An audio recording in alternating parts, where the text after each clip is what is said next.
അദ്ദേഹത്തെ ഹൈന്ദവ വിശ്വാസിയോടല്ലേ നിങ്ങൾ ഉപമപ്പെടുത്തിയത്? സിറാജിൽ ലോയം തരുവണ എന്ന് പറയുന്നതായ തരികിടക്കാരൻ പേര് വെച്ചുകൊണ്ട് എഴുതിയതായ ലേഖനത്തിൽ വളരെ വ്യക്തമായി കൊണ്ട് ബഹുമാനപ്പെട്ട മുസ്തഫ മുഹമ്മദുർ റസൂലുള്ളാഹി സല്ലല്ലാഹു അലൈഹി വസല്ലമ തങ്ങളുടെ പേരിൽ വ്യാജം ചമക്കുന്ന ആളുകൾക്ക് നേരെ മാറ്റുരച്ചുകൊണ്ട് അതിനെ വ്യക്തമായി പരീക്ഷണ വിധേയമാക്കി നോക്കുവാനുള്ള മാനദണ്ഡം ബഹുമാനപ്പെട്ട ഇമാമുകൾ പറഞ്ഞെടുത്ത് ഉദ്ധരിച്ചപ്പോ ബഹുമാനപ്പെട്ട ശൈഖുനായെ ഹൈന്ദവ വിശ്വാസികളോട് സാമ്യപ്പെടുത്തിക്കൊണ്ടായിരുന്നു സിറാജിൽ ലേഖനം എഴുതിയത്. ഞാൻ അങ്ങോട്ട് കടന്നു പോകുന്നില്ല, സമയം വളരെ കുറവായതുകൊണ്ട്.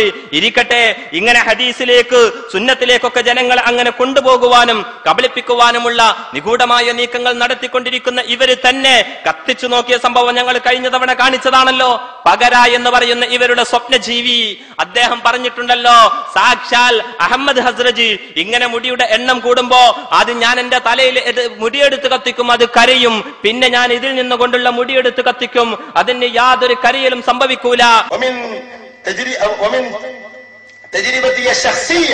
അദ്ദേഹം പറയുന്നു, എന്റെ വ്യക്തിപരമായ പരിശോധനയിൽ അദ്ദേഹം പറയുന്നു, ഷഅർ മുബാറക് ചിലപ്പോൾ 1.7, 2.8 സെന്റിമീറ്റർ വരെയൊക്കെ ഒരു വർഷത്തിൽ വളരും. അത് ഞാൻ അനുഭവിച്ചതാണ്, എന്റെ വീട്ടിലുള്ളത്. അദ്ദേഹം വെല്ലുവിളിക്കുന്നുണ്ട്. നിങ്ങൾ വെച്ച് നോക്കൂ, ഒരേപോലെ വെച്ച ഷഅർ മുബാറക് പിന്നീട് എടുത്ത് കുറെ മാസങ്ങൾ കഴിഞ്ഞ് നോക്കിയാൽ ഒന്ന് മറ്റേതിനേക്കാൾ വളർന്നതായി കാണാം. അത് അനുഭവമാണെന്ന് അദ്ദേഹം വെല്ലുവിളിച്ചു പറയുന്നു. അദ്ദേഹം പറയുന്നു, എന്റെ വീട്ടിലുള്ള ഷഅർ മുബാറക്കിനെ സംബന്ധിച്ച് അദ്ദേഹം പറയുന്നു, ഞാൻ ഈ ഷഅർ മുബാറക് ചിലപ്പോൾ ഖജാനയിൽ സൂക്ഷിച്ച ഒരു അല്പം 1-2 ഷഅർ മുബാറക് പിന്നീട് അത് തുറക്കുമ്പോൾ അത് 3-4 ഞാൻ കണ്ടിട്ടുണ്ട്. ജവാഹിറുൽ ബിഹാറിൽ പറയുന്നുണ്ട് അങ്ങനെ സംഭവിക്കുമെന്ന്. അത് 3-4 എന്നിട്ട് അദ്ദേഹം പറയുന്നു, ഞാൻ എന്നിട്ട് പരിശോധിക്കും, തീ കത്തിച്ചിട്ട് എന്റെ ഒരു മുടിയെടുത്തിട്ട് ഞാൻ തീയിലേക്ക് കാണിക്കും, അത് കരിയും. എന്നിട്ട് പിന്നെ ഈ 3 ഒന്ന് വെച്ചിട്ട് കൂടുതൽ കണ്ട ഈ ഷാറു ഓരോന്നെടുത്ത് തീയിൽ കാണിക്കും, ഒരു കരിയിലും സംഭവിക്കുന്നില്ല. അപ്പോൾ അത് റസൂലുള്ളാഹിന്റെ ഒരു ഷാറിൽ നിന്നുണ്ടായ മറ്റ് ഷാറുകളാണെന്ന് മനസ്സിലാക്കാം.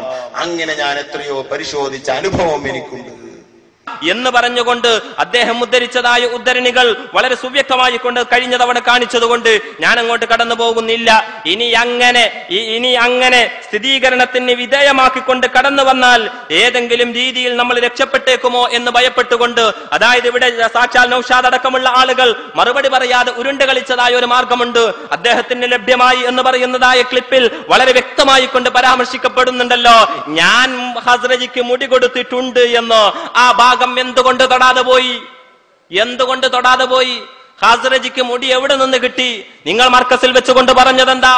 ഖാസ്റജിക്ക് മുടി കിട്ടിയത് അദ്ദേഹത്തിന്റെ പിതാവിന്റെ പിതാവ് ഉസ്താദുമാർ മശായിഖന്മാർ അങ്ങനെയാണ് മുടി ലഭിച്ചത് എന്ന് പറഞ്ഞത് സാക്ഷാൽ കാന്തപുരം AP അബൂബക്കർ മുസ്ലിയാര. പിന്നീട് അവിടെ വെച്ചുകൊണ്ട് പ്രഭാഷണങ്ങളിൽ മാത്രമല്ല പിന്നീട് ഇറക്കിയതായ CD-കളിലൊക്കെ അത് ആവർത്തിക്കപ്പെട്ടപ്പോ കയ്യോടെ പിടികൂടിയപ്പന സഭയാണെന്ന് തിരുത്തി പറയേണ്ടി വന്നു.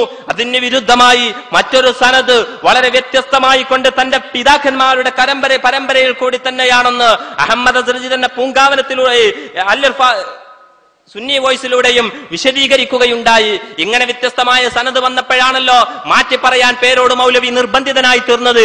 ഞാൻ ചോദിക്കട്ടെ, അവിടെ നിന്നൊക്കെ മാറിയിട്ട് വളരെ സുവ്യക്തമായി കൊണ്ട് പരാമർശിക്കപ്പെട്ടല്ലോ, അഹമ്മദ് അസ്രജി എന്ന് പറയുന്ന അബൂദബിക്കാരൻ മുടി സംഘടിപ്പിച്ചിട്ടുള്ളത് സാക്ഷാൽ ഇഖ്ബാൽ വലി മുഹമ്മദ് ജാലിയാവാല എന്ന് പറയുന്ന ആളുടെ അടുക്കൽ നിന്നുകൊണ്ട് തന്നെയാണ്.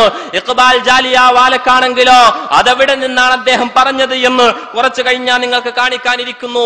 അതുകൊണ്ട് ഞാൻ അങ്ങോട്ട് കടന്നു പോകുന്നില്ല. ജാലിയാവാല പറഞ്ഞത് നമ്മളെ അടുക്കലുണ്ട്, ആരുടെ അടുക്കൽ നിന്നാണ് മുടി കിട്ടിയത് എന്ന്. ഇരിക്കട്ടെ, ഇങ്ങനെ ഇരിക്കുന്നതായ സമയത്താണ് മൂപ്പര് പറയുന്നു, മുൻകൂറായിക്കൊണ്ട് അദ്ദേഹം ഒരു ജാമ്യം എടുക്കുന്നുണ്ട്. ഇത് ഈ ബോംബെയിൽ നിന്നുകൊണ്ട് വന്നതാണെങ്കിൽ തന്നെ എന്താണ് നമ്മൾ അങ്ങനെ മറുപടി പറഞ്ഞാൽ പെടുവോ എന്ന് വിചാരിച്ചുകൊണ്ട് അദ്ദേഹം ഒരു മുൻകൂർ ജാമ്യം എടുക്കുന്നു. ആ ഭാഗം ഒന്ന് കാണുക. പിന്നെ അബൂദാബിയിൽ നിന്ന് ലഭിച്ചതും ഇവിടുന്ന് കൊണ്ടുപോയതാണ് എന്ന് അവർ പറയുന്നതിന് തെളിവ് അവർ ഉദ്ധരിച്ചിട്ടില്ല. ഇനി ആണെങ്കിൽ തന്നെ ഇവിടുന്ന് കൊണ്ടുപോയത് കൊണ്ട് തെറ്റാണെന്ന് അതിനും അവർ തെളിവ് ഉദ്ധരിച്ചിട്ടില്ല. അബൂദാബിയിലേക്ക് കൊണ്ടുപോയതിന് തെളിവ് ഉദ്ധരിച്ചിട്ടില്ല എന്നാ പറഞ്ഞത്. അബൂദാബിയിലേക്ക് രേഖ കൊണ്ടുപോയതിന് അബൂദാബിയിലേക്ക് അഹമ്മദ് അസ്രജി മുടി കൊണ്ടുപോയതിന്റെ രേഖ വളരെ സുവ്യക്തമായി കൊണ്ട് ഞങ്ങൾ പരാമർശിച്ചു. അത് മാത്രമല്ല, അത് നമ്മൾ വീണ്ടും കൊണ്ടുപോയേക്കുമോ എന്ന് ഭയപ്പെട്ടുകൊണ്ടാണ് മൂപ്പര് മുൻകൂർ ജാമ്യം എടുക്കുന്നത്. ഇനി അങ്ങനെ ഉണ്ടെങ്കിൽ തന്നെ മൂപ്പരങ്ങനെ വാലിട്ടുകൊണ്ട് സംസാരിക്കാൻ അത് വിദഗ്ധനാണ്. ഇന്നലെ ഇവിടെ വന്നുകൊണ്ട് മറ്റേ ചങ്ങാതി വിശദീകരിച്ചത് എന്താ? ആ ഉസ്താന്റെ വാക്ക് വിശദീകരിക്കേണ്ടത് ഞങ്ങൾ ആ ഉസ്താന്റെ ഒരു തോതി പഠിച്ച നിങ്ങളല്ലാന്ന്. ആ ഇൻഷാ അല്ലാഹ് ഇസ്മായിൽ സഖാഫി ഇവിടെ വിശദീകരിക്കാനിരിക്കുന്നുണ്ട്. ഉസ്താദിന്റെ സ്വഭാവവും ഉസ്താദിന്റെ വിശകലനങ്ങളും വാക്കുകളും ഒക്കെ ആ ഉസ്താദിന്റെ അടുക്കൽ നിന്നുകൊണ്ട് പഠിച്ച സഖാഫികൾ തന്നെ വിശദീകരിക്കും. കാന്തപുരം പഠിപ്പിച്ചു കൊടുത്ത ഓരോന്നും അവരുടെ അനുഭവത്തിന്റെ അടിസ്ഥാനത്തിൽ ഇരിക്കട്ടെ. അപ്പോൾ ഇവർ ജനങ്ങളെ കബളിപ്പിക്കുവാൻ വേണ്ടി ശ്രമിച്ചുകൊണ്ടിരിക്കുമ്പോ അള്ളാഹുവിന്റെ ഹബീബിന്റെ മേൽ കളവ് പറയുന്നതായ കാര്യങ്ങൾ അത് എങ്ങനെയെങ്കിലും ഒക്കെ ഇവിടെ പൊളിയും. ഇവിടെ വന്നുകൊണ്ട് ഇന്നലെ പറഞ്ഞത് എന്താ?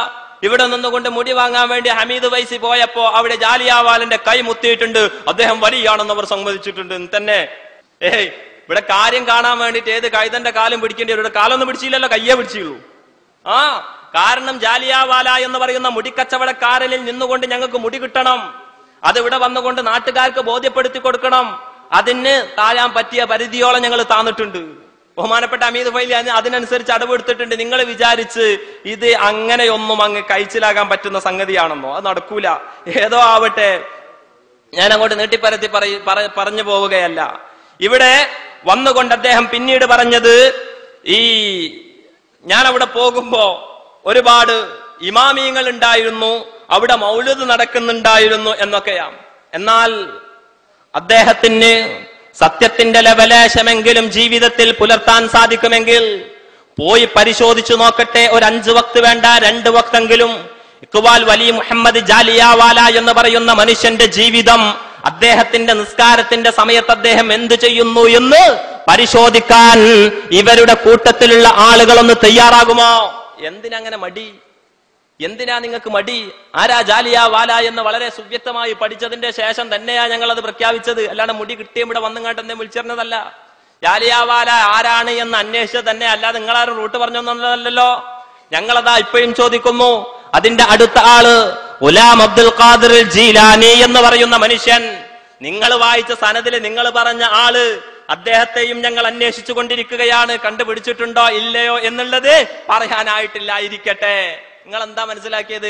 അതിൽ പറഞ്ഞ ഖാദിരിയ തരീഖത്തിന്റെ സിൽസില അത് ഏത് ഫിർദൗസി കൂടിയാണ് പോയത്, അതെങ്ങനെയാണ് അവസാനം ഖുത്ബുദ്ദീൻ ഫിർദൗസി ഔട്ടായത്, അതൊക്കെ ഞങ്ങൾ കണ്ടുപിടിച്ചിട്ടുണ്ട്. എന്നിട്ട് അവസാനം ഉസ്താദിന്റെ ബാക്കി ഇങ്ങനെ വിശദീകരിക്കുക. ഞങ്ങൾ വിശദീകരിക്കേണ്ടിടത്തോളം വിശദീകരിക്കും തോർ ഇത് സങ്കീർണാവുകയേ ഉള്ളൂ. ഇത്രേ ഇപ്പം പറയുന്നുള്ളൂ. കാരണം നിങ്ങൾക്ക് ഉളുപ്പുണ്ട്, നിങ്ങൾ വന്ന് മറുപടി പറയണം. അല്ലാതെ എന്തെങ്കിലും ചപ്പടാച്ച് വർത്തമാനം നിങ്ങൾ പറഞ്ഞു പോയത് കൊണ്ടായില്ല.